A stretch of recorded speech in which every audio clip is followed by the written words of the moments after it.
diciembre de 1941, Hitler declaraba la guerra a Estados Unidos. Casi inmediatamente, el almirante Karl Dönitz, jefe del servicio de submarinos alemán, envió submarinos para atacar los barcos mercantes estadounidenses a lo largo de la costa de Estados Unidos. Al principio, solo unos pocos submarinos alemanes, los del nuevo tipo 9, pudieron llevar a cabo el largo viaje desde Europa. Se encontraron con presas fáciles. El comandante en jefe de la Armada estadounidense, el almirante Ernest King, se había resistido al Consejo Británico de hacer viajar sus barcos mercantes agrupados en convoyes.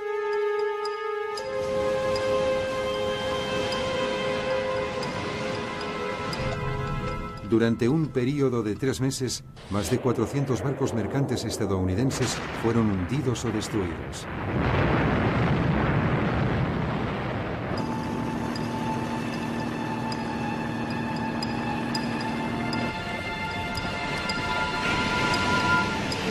Estados Unidos estaba aprendiendo por la fuerza la lección que Gran Bretaña ya tenía aprendida. Era el momento de hacer algo. Entonces Ernest King cambió de parecer. En mayo de 1942, Estados Unidos introdujo un limitado sistema de convoyes.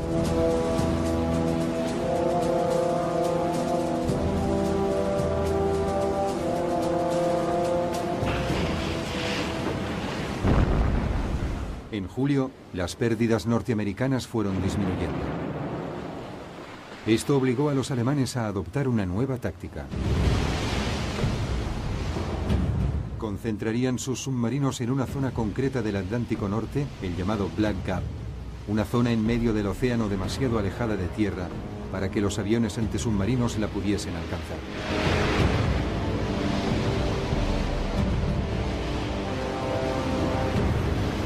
A menudo, un convoy era atacado por más de 15 submarinos que llegaban en oleadas.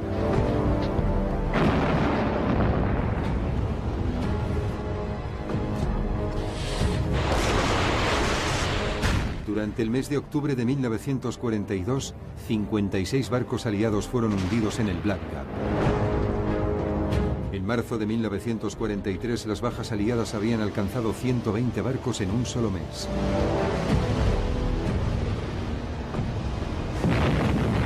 En el mismo mes, los alemanes solo habían perdido 12 submarinos. La táctica de Hitler de desbaratar tan gravemente las líneas de suministros británicas provocaría el colapso del país y estaba empezando a dar los primeros resultados. Todo indicaba que los submarinos podrían hacerle ganar la guerra.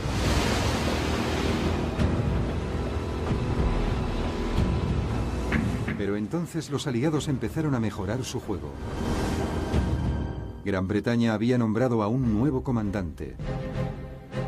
El almirante Max Horton, ex jefe de la flota submarina de la Royal Navy. Su primera medida fue establecer grupos permanentes de destructores y fragatas que proporcionarían una ayuda adicional a los convoyes y que aparecerían rápidamente en cuanto se detectase la presencia de una manada de lobos enemiga. Y junto a ello, una nueva serie de desarrollos tecnológicos aún más importantes empezó a funcionar. Entre ellos el llamado Hedgehog, un mortero antisubmarinos que tenía capacidad para lanzar 24 bombas.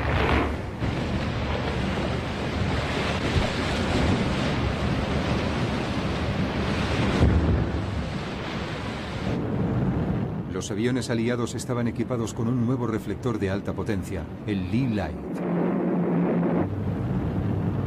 Cuando un avión descendía en picado, el reflector podía apurar su encendido hasta el último momento, descubriendo por sorpresa un submarino que se hallara en la superficie.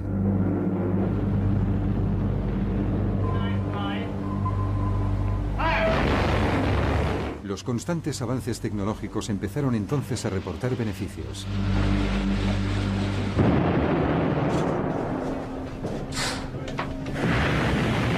Las bajas de submarinos alemanes aumentaron.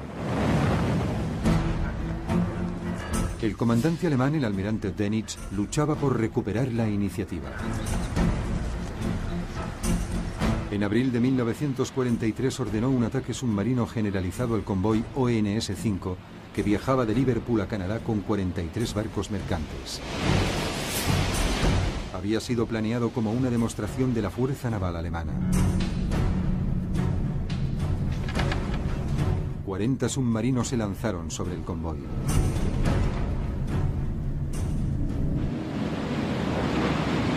Los británicos enviaron grupos de ayuda adicionales. Canadá proporcionó aviones antisubmarinos.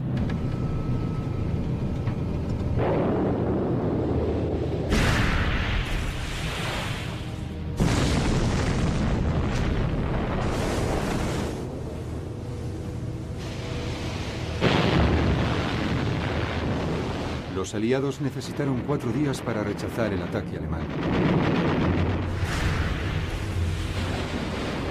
11 barcos mercantes habían sido hundidos, pero los alemanes habían perdido 7 submarinos.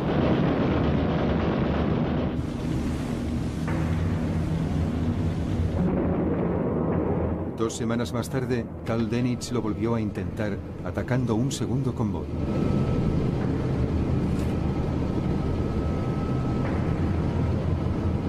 Resultó un desastre.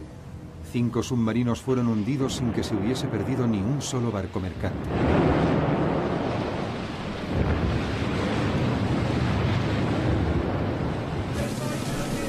Durante el mes de mayo de 1943, una cuarta parte de los submarinos operativos de Alemania fue hundida.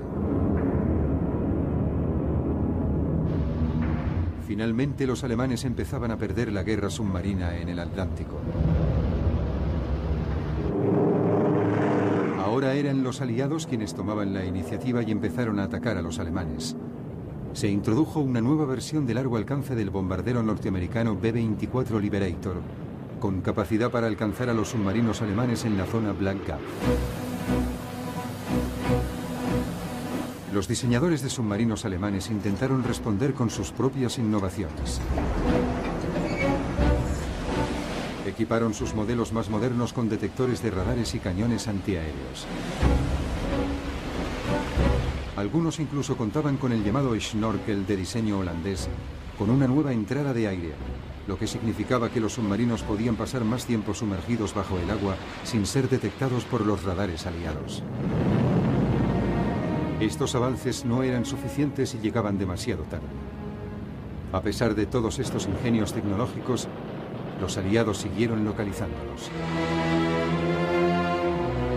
Los submarinos de Hitler quedaron inmovilizados en puerto. Para ellos era demasiado peligroso surcar el océano libremente. Los intentos alemanes de encontrar salida a esta situación fueron cada vez más desesperados. Entonces fabricaron un nuevo y revolucionario submarino, el conocido como Tipo 21.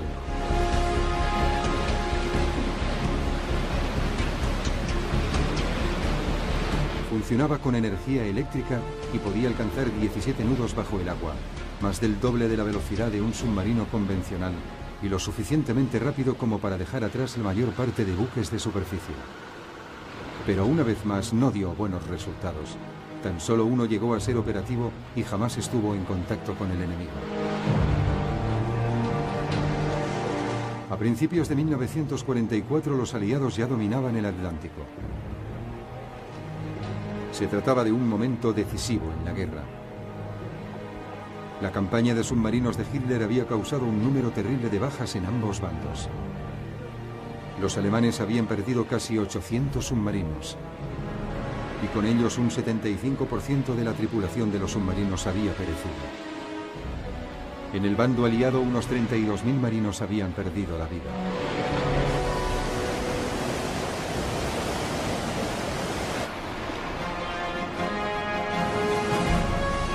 Pero ahora, sin el obstáculo de los submarinos, grandes oleadas de tropas y equipamientos estadounidenses podían cruzar el océano para preparar la invasión de Europa. La victoria en la batalla del Atlántico cambiaría el curso de la guerra de forma definitiva.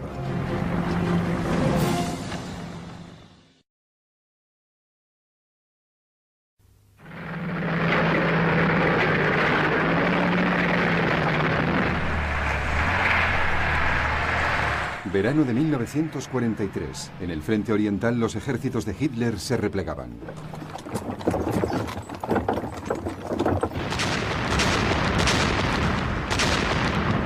Los tanques de asalto soviéticos y las numerosas descargas de artillería estaban destruyendo las líneas alemanas.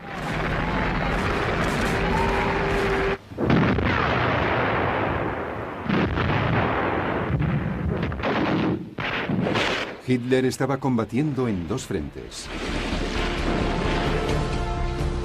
En Europa Occidental, una fuerza angloamericana avanzaba a través de Italia, amenazando el flanco sur alemán.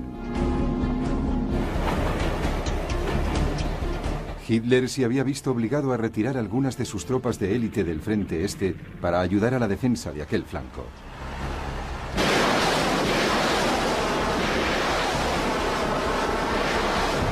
Una situación que dejaba muy debilitadas a sus fuerzas en el este. Los exhaustos soldados alemanes se enfrentaban a las enormes reservas de la imponente máquina militar soviética.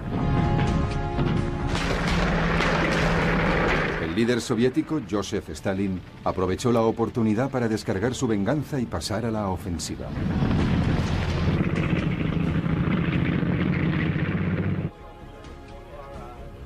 A principios de agosto de 1943, el Ejército Rojo expulsó a los alemanes de las ciudades rusas de Orel y Belgorod, en las que todavía se mantenía la ocupación.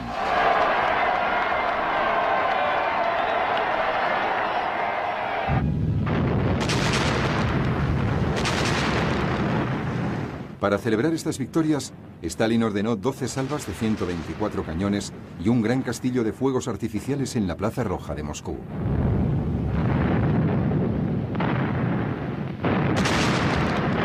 En su intervención pública dijo: «Gloria eterna a los héroes que cayeron en la lucha por la libertad de la madre patria. Muerte a los invasores alemanes».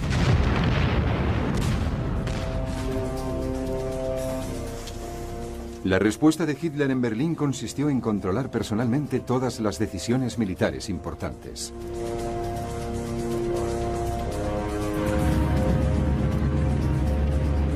El efecto se notó inmediatamente en las tropas del eje que ocupaban la ciudad de Kharkov, estratégicamente situada.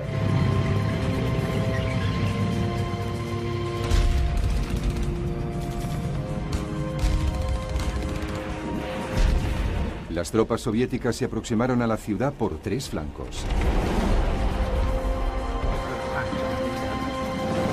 El comandante alemán Erich von Manstein ordenó una retirada táctica. Hitler dio la contraorden correspondiente.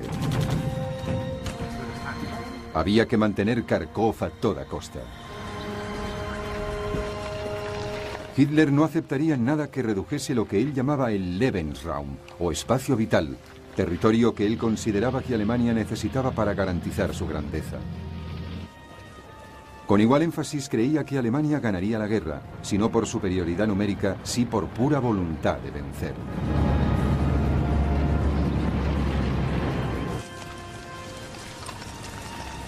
Los alemanes se atrincheraron en Kharkov.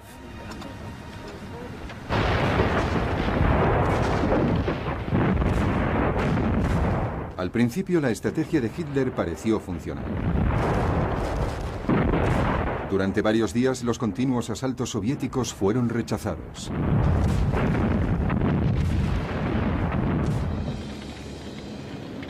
Más de 300 tanques rusos T-34 fueron destruidos.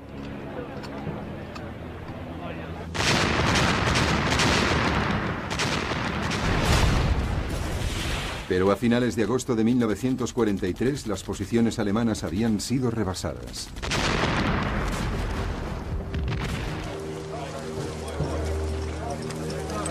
Finalmente Manstein se enfrentó a su Führer y ordenó a sus hombres que abandonaran la posición.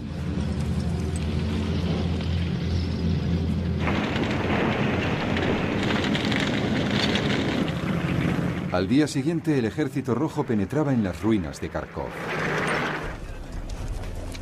Esto marcó el principio de una ofensiva soviética generalizada en un frente de 2.500 kilómetros. Se extendía desde Rostov en el sur hasta Smolensk, en el norte.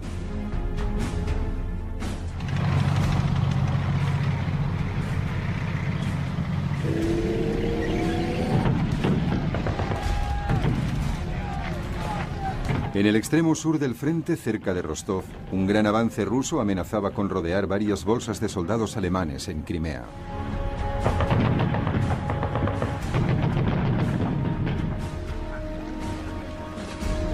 De nuevo, Manstein pidió autorización para retirarlos. Todo lo que obtuvo fue un mensaje de Hitler que decía: no haga nada, acudo personalmente. Pero Hitler no acudió. El ejército alemán se vio obligado a otra retirada caótica en el último momento.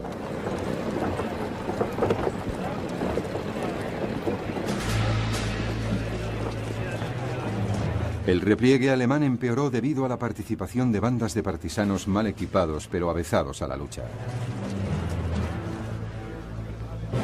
Muchos eran antiguos soldados del Ejército Rojo que habían quedado aislados detrás de las líneas enemigas debido a la velocidad del avance alemán 2 años antes.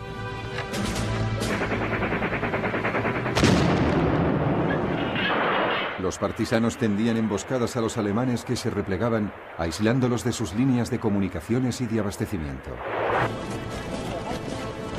Los alemanes respondieron con la ferocidad que era de esperar.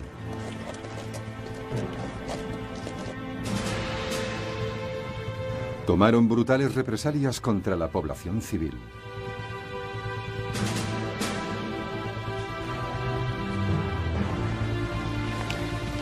Y pusieron en marcha una política de tierra quemada.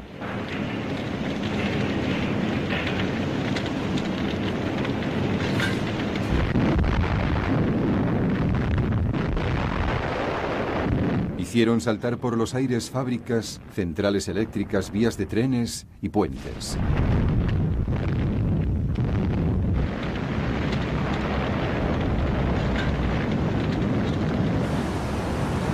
Una inmensa presa hidroeléctrica en el río Dnieper, que proporcionaba electricidad a toda Ucrania, fue destruida.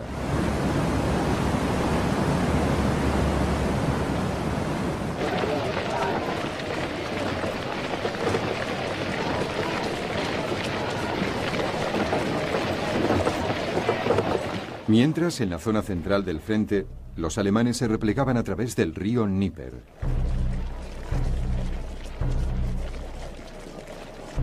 A medida que huían, volaban los puentes. El río se convertía en una línea defensiva de primera magnitud.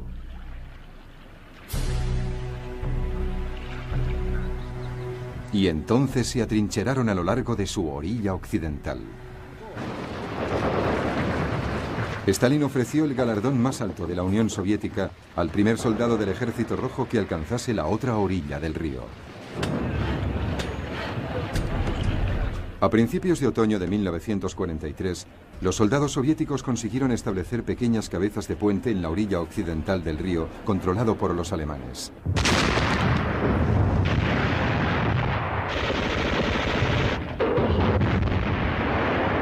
Pero encontraron una decidida resistencia alemana. El encarnizado combate se prolongó a lo largo del río Dnieper durante todo el mes de octubre de 1943.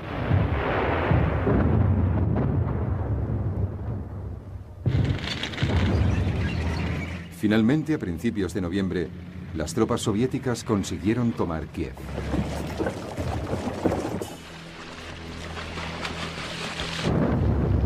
Los alemanes fueron expulsados de sus posiciones defensivas en el Dnieper y obligados a replegarse hacia el oeste. Habían perdido el río más importante de la región desde el punto de vista estratégico.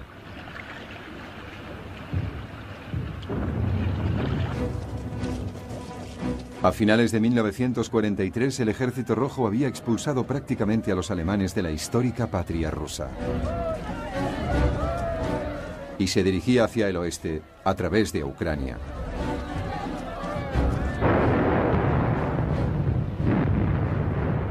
Su objetivo era Europa.